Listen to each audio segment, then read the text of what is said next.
Kawhi Leonard biglang pinahinto ang blockbuster trade. Makalipas ang 7 taon, babalik na sana si Kawhi Leonard sa kupunang dinala niya sa kampyonato. Pero sa isang iglap, biglang pinahinto ang blockbuster trade.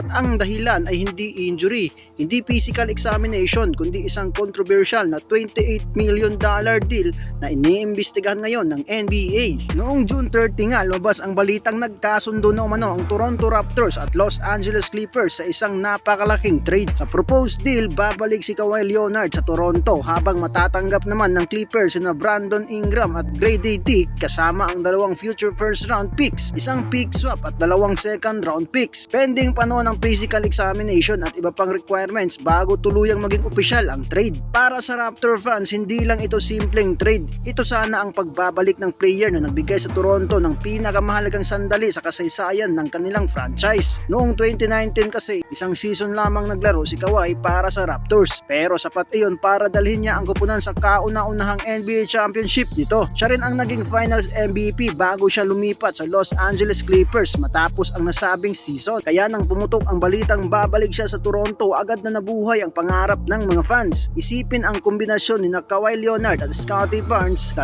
versatile defender na kayang bantayan ang iba't ibang posisyon, gumawa ng sariling puntos at kontrolin ang laro sa magkabilang dulo ng court. Pero bago pa man tuluyang makumpleto ang reunion, biglang inilagay sa hold ang trade. Ayon sa mga ulat, nagdesisyon ang Raptors na wag munang ituloy ang transaksyon habang hinihintay ang resulta ng NBA investigation na may kaugnayan nga sa Clippers at sa endorsement contract ni Kawhi Leonard. Ang sentro ng investigasyon ay isang $28 million endorsement agreement sa kumpanyang Aspiration. May mga aligasyon na posibleng nakatanggap si Kawhi ng malaking halaga kahit walang malinaw na trabahong ginawa para sa kumpanya. Dahil dito, iniimbestigahan kung ang kasunduan ba ay maaaring ginamit bilang paraan upang bigyan siya ng karagdagang compensation sa labas ng normal sa NBA salary cap system. Pero mahalagang ilinawin natin ito. Aligasyon pa lamang ang mga ito at wala pang final ruling ang NBA. Mariing itinanggi ng Clippers na nilabag nila ang anumang league rule. Sinabi rin nilang nakipagtulungan sila sa investigasyon at naniniwalang wala silang ginawang salary cap circumvention. Ang malaking problema para sa Toronto ay ang posibleng risk. Ayon sa ulat, ipinaalam umano ng NBA sa Raptors na kapag tinuloy nila agad ang trade, maaari nilang akuin ang epekto ng anumang penalty na konektado sa kontrata at sitwasyon ni Kawhi. Ibig sabihin,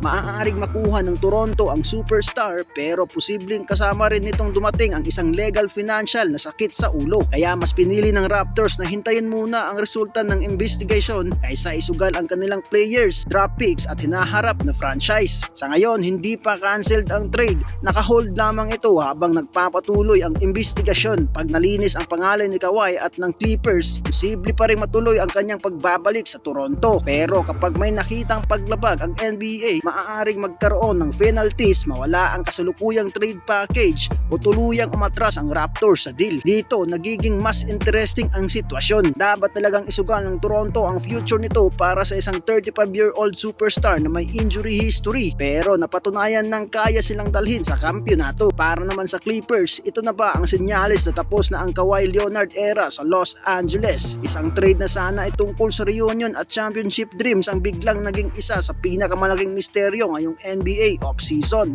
Ngunit para sa inyo, dapat bang hintayin pa rin ng Raptors si Kawhi Leonard o mas mabuting umatras na sila habang maaga pa? I-comment ang inyong opinion sa baba at huwag kalimutang mag-like at mag-subscribe. Isama nyo na rin ang follow mo para lagi kang updated sa bago natin mga upload. Peace out mga kapaz break.